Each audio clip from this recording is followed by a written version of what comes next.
एक अत्यंत मोठी बातमी बुलेटिनच्या सुरुवातीला।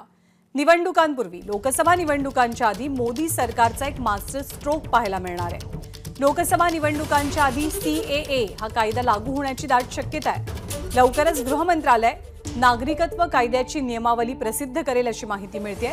सोमेश कोलगे आपल्या सोबत आहेत। सोमेश, सरकारचा सीएए संदर्भात नेमका विचार काय आहे?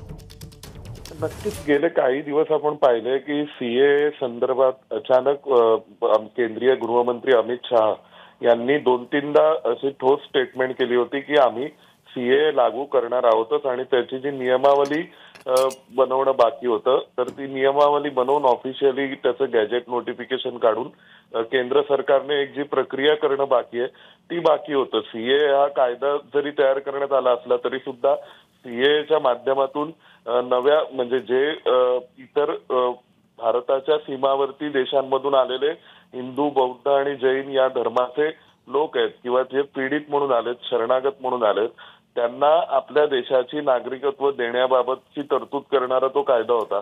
पण या कायद्या अंतर्गत नियमावली तयार झाली नसल्यामुळे त्याची अंमलबजावणी खरोखरच होणार आहे का असे प्रश्न उपस्थित केले गेले होते। मोठ्या प्रमाणावर आंदोलनं झाली होती आणि आता गेले काही दिवस अमित शाह यांनी म्हटलंय की आम्ही सीए लागू करणारच आहोत आणि आता जी माहिती मिळते त्यानुसार या लोकसभा निवडणुकांपूर्वी सीए लागू करण्याबाबत नियमावली प्रसिद्ध केली जाईल, जेणेकरून सीएचं फंक्शनिंग सुरू होईल।